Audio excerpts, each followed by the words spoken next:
everyone, welcome to Stranger Story, a channel where we are sharing the inspirational journeys of the leaders of the world.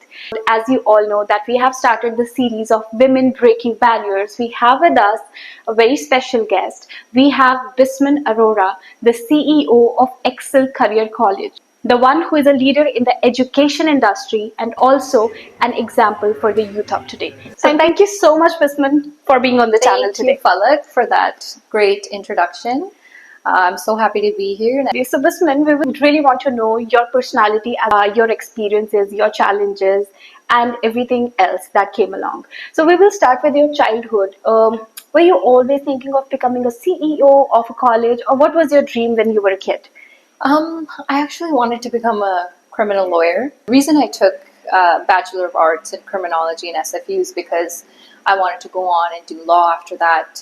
Crime is something that was so interesting to me. I grew up, watching all of these Suits. I grew up watching all of these crime reality shows, documentaries. But then, obviously God had a different plan for me and I ended up here. Never thought I would be in education, never thought I would be leading so many people, providing education, or even be in this business, but here I am today. I did hear about a story about you where you started a business when I think you were just 14 or 15. Is that true? Yeah. As a 14-year-old, I could have asked for anything. A vacation, right? Some huge present. But I literally walked into a frozen yogurt store and all of the bright colors, the way that you could go and have your own self-serve frozen, have any toppings you wanted.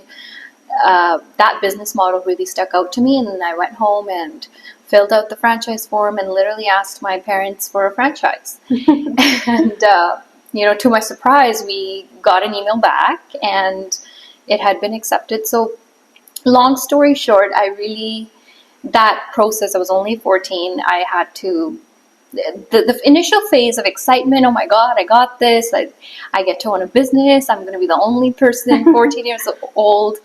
But now reflecting back, I think that whole experience, I had to work harder to prove to people that I was capable because of my age.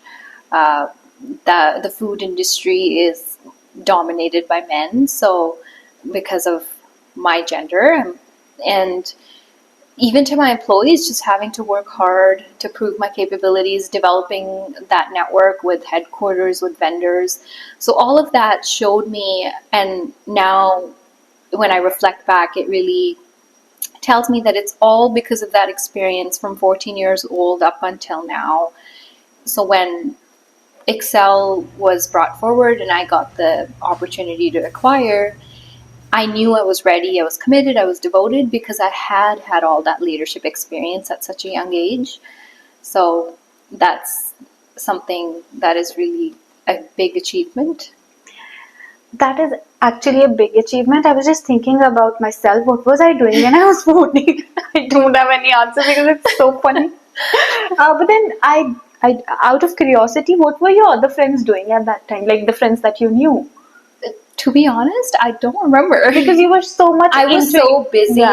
I remember we went to Ontario at their headquarters and get training, and I remember in the boardroom taking all those notes and just absorbing all that information. It was big manuals that you had to absorb. And I remember looking back, my dad went with me and he was all the way at the other end of the hall just on his phone or taking work calls. And so even that just pushed me and showed me that, I'm in this. This was my decision. And now I have to do this. Yeah. I have to do this. I have to get through it. I have to learn and I have to grow and I have to, make this successful.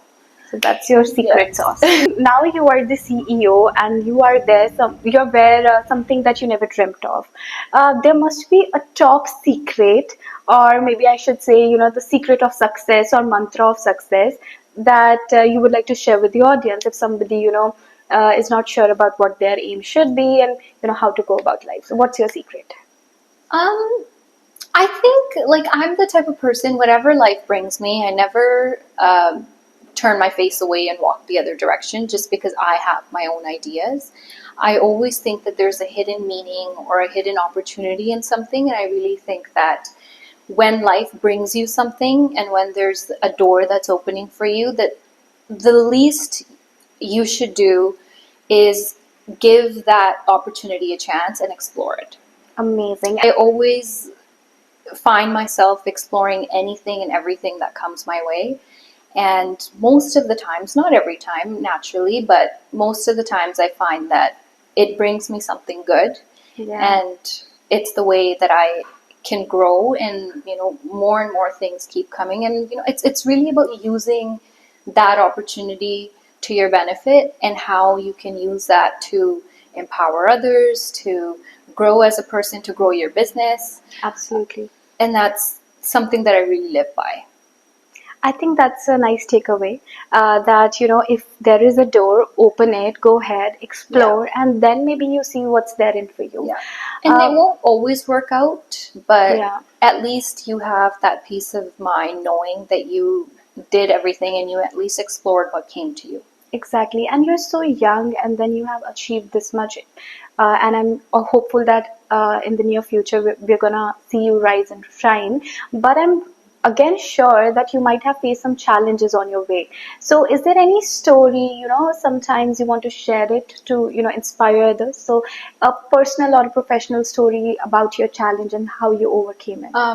When I was in school, I met with a lot of people who I've actually been bullied my childhood years.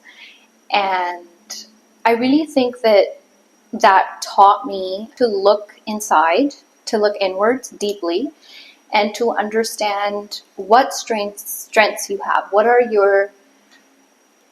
the good things about you? What make you who you are? And then use that to build resilience and really to build confidence. That did a lot to my self-worth, but it also taught me that I have everything it needs to go and be where I want to be. Okay, so that's a surprise for me to know that you were bullied. Yeah, we always keep it to ourselves. It's good Yeah. that you're sharing that story, and it's gonna help somebody. I'm really sure. But then, when you were bullied in your childhood, you might have gone through kind of a trauma, or mental health. Might have been hampered. So, how do you? And also now, because you are into a world where you have to deal with different kinds of people, Absolutely. right? Mm-hmm. Whether they are immigrants or they're domestic students, Yeah. it's a difficult task. We understand that. So, how do you take care of this stressful situation and mental health of yours?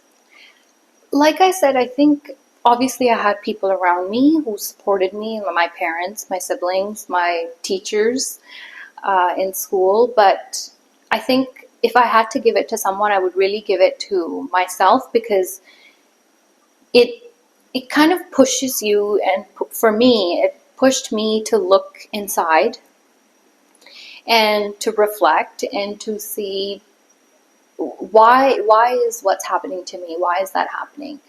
Am I doing something wrong? And what is it that's making people do that to me, right? Thank you for inspiring, anybody listening to you today. Also, let's just go back again to the memory lane and see what were your hobbies, and are they still prevalent today? Hobbies are something that you like doing. I love eating. I know. I love trying new restaurants. It's my favorite thing to do. My husband and I think I don't eat a lot, but I try exploring and trying. So whatever, I'll order 10 things, I'll eat a little bit, and then he'll finish everything for me. So I love traveling. I love going to new places, even if it's just in BC. Yeah. But I love just getting away for a little bit, even if it's just for one night. But really going to those hotels or resorts that are in BC, and then makes me realize that there are so many things living here for all these years that you haven't even explored. Yeah. And it shows me how beautiful BC is. So I love doing that. Yeah, those are. To that, I would like to add something. While I was traveling towards you today, I was just checking out the nature and the weather and did talk to myself that Yeah. we tend to acknowledge the nature and appreciate it only when we grow up, because Yes.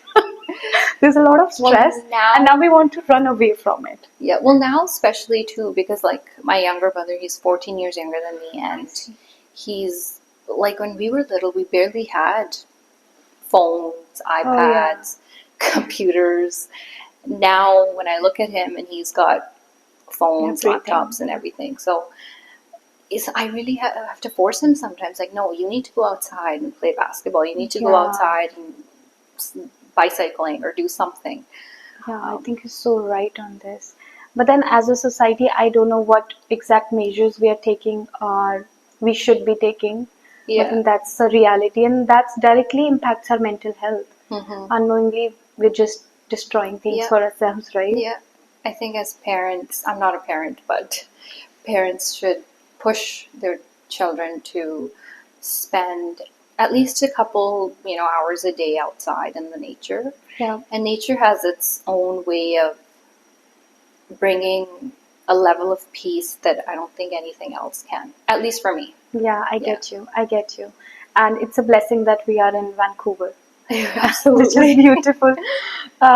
Okay, so now you're inspiring people. Who inspired you?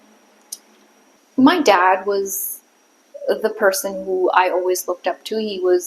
I don't have any other mentor than him. He's introduced me to opportunities that maybe even I didn't think I was capable of. So he always believed in me. My mom was my emotional rock, where I knew I could. I always had her to talk to her about my feelings and I'm what was glad. happening and what was not. So I had a good balance at home. Yeah. And I think what I am today is because of them, really. So, That's amazing. I see that you're coming from a family which is very much, happy within themselves and I was content. very Yeah. fortunate to be born into the family that I was. We now know you, who Bisman is, as a person, not just as a CEO, but then of course the viewers and myself, we definitely want to see your career growth. So if I talk about, your career at Excel or maybe prior to that, what are the key highlights of your career that you always recall or something that, you always will remember? I think I only acquired Excel 3 years ago. And Excel was a small boutique school Yeah. in Courtenay on Vancouver Island. And we grew it to 5 campuses in 3 years, filled with happy students, lots of more program offerings to stay connected to the labor market and where it's headed. So I think that is an achievement that speaks for itself, and I'm really Yeah. proud of where Excel's gotten Yeah. in 3 years. And I was very fortunate to have the right people on my team, Yeah. to have the blessing that they shared and understood my vision. Because at the end of the day, it's not just me, it's everybody. Every person has their own strengths and what they do and how they contribute. And that's why we are where we are today. And I can't wait to Excel see it where they further. go to excel. Excel it further, Yeah. right? That suits your personality. Yeah. And yeah, everybody can see that. It's not just, I would say, in Surrey, but then, of course, it's a worldwide thing now. You have international students coming in, you have a lot of domestic students with the various programs. I don't really know the number of programs but then the good part is we're coming up with a series where we are going to share all the programs that is offered by Excel Career College in the next few episodes. So stay connected. And also, just a note here that if you have any questions for Bisman, please feel free to comment below and we will invite her for the next round of interview where she can answer all the questions that's coming from your side. I hope that is okay because I did not ask her. Absolutely. The trends keep changing every now and then. It's a digital world. Whatever is happening today might not happen tomorrow, right? So, with this changing trend and atmosphere, how do you keep yourself updated? Especially after COVID. So Yeah. when COVID hit, we had to pivot overnight. and go from having traditional in-person classes to online. And not just Excel, but every other school out there had to develop a system for having online classes, develop a system to track Yeah. how students were progressing during that time. How do you translate the level of interaction that you have in person to how do you translate that same level into online learning? Speaking of adapting to change, COVID and everything after COVID, Yeah. what Excel's done is we've taken learning outside the classroom. So we take our students to our industry employers. So, for example, our hospitality students would go to visit hotels or restaurants, and digital marketing students would go to a digital more agency, a practical. marketing agency, where they get to really see and spend some time there, hear from guest speakers, really hear from the industry experts, and then get a glimpse of where they're headed and feel empowered and see what they're stepping into. And then if they have any questions, our instructors are with them, their fellow students are with them, and that creates an environment where they can now start preparing for what's coming after they graduate. And this is how we've taken the traditional in-class setting, Yeah. mix it up with some online, but then also take your classrooms to the industry. And that's a very, very big learning, and I'd say it's a great advantage of being at Excel. Yeah. And our students love that because it adds the fun element to it, Absolutely. and you're learning while you're still having fun. Yeah. So Yeah, that's amazing. I think that's something what students are looking for these days. yeah. I'm not sure with the changing, policies, what is there for international students. But then, if you have any message for them, feel free to share that. See, being an international student is very, very challenging. You leave your home, you come here, it's a new country, new culture, Yeah. language barriers, cultural barriers. The biggest and the most number one thing I would tell international students is build a network. If you can build a network, go out to events, visit some networking. There are lots of networking events here and there, especially in the Lower Mainland and Surrey. Exactly. Yeah. If you can build a network, you get to build your own little community within the larger BC, within the larger Canadian community. Exactly. And that those people become your support system. Those people are the ones you can Rely on to talk about if you're having a bad day, or if Yeah. you just need some time to go out and have a True. drink, or Yeah. whatever it is, right? You can rely on those people, and they're what keep you going. Yeah, yeah, I agree. I completely echo that. Even if not just international students, even if you Yeah. are a PR or even a A citizen, newly landed I mean, you immigrant, need yeah. people to Yes, talk to, and you yes. need to network, and there are a And lot of opportunities. sometimes that can be hard because when you're a new landed immigrant here, it's you have to adjust, and that can be hard. But you need that environment to feel safe. You need Safe, yeah. people, and as long as it can be hard to recognize that. But I think that once you do, you will see how easier things become Yeah, because you have that support system. yeah. I think that's a good advice for the international students. Okay, I just have last question for you, which is because now you're inspiring the youth out there, and there are a lot of youth who want to be entrepreneurs. They want to do something in life. They just need a source of maybe support or some guidance. So, any message? Well, I'll go back to what I said about developing a network. So, developing a network is really the key. Having confidence in yourself, being resilient, following your passion. I really am a believer of nothing is too big to achieve. Aiming for the sky. I'm young, I'm a woman, so being a woman leader is really shown me a lot of things. I've learned a lot, so I have a special place in my heart for women entrepreneurs.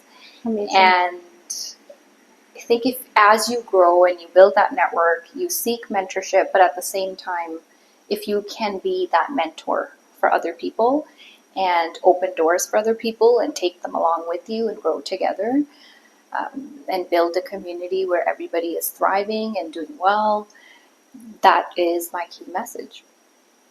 Thank you so much, Bisman. That was a really wonderful session we had today.